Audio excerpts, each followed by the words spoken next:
pois, se syttyy uudestaan omasta lämpötilasta.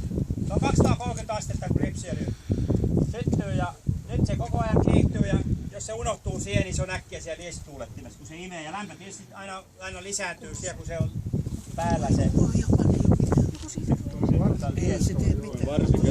Nyt mä menen tonne toiselle puolelle. Tuuli vie vähän tätä liekkiä, mutta vähän näkee, että minkälainen se on.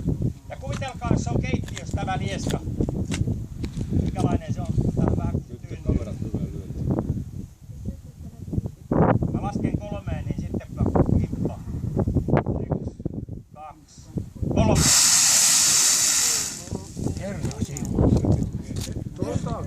Ja ihan rypsiöljyä ja vettä.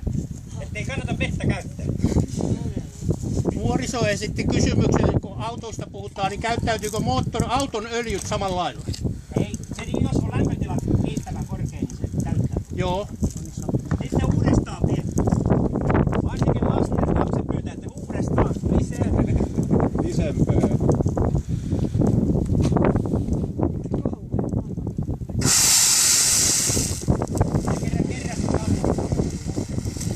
Elikkä vie jälki löydyt sinne kuvasta.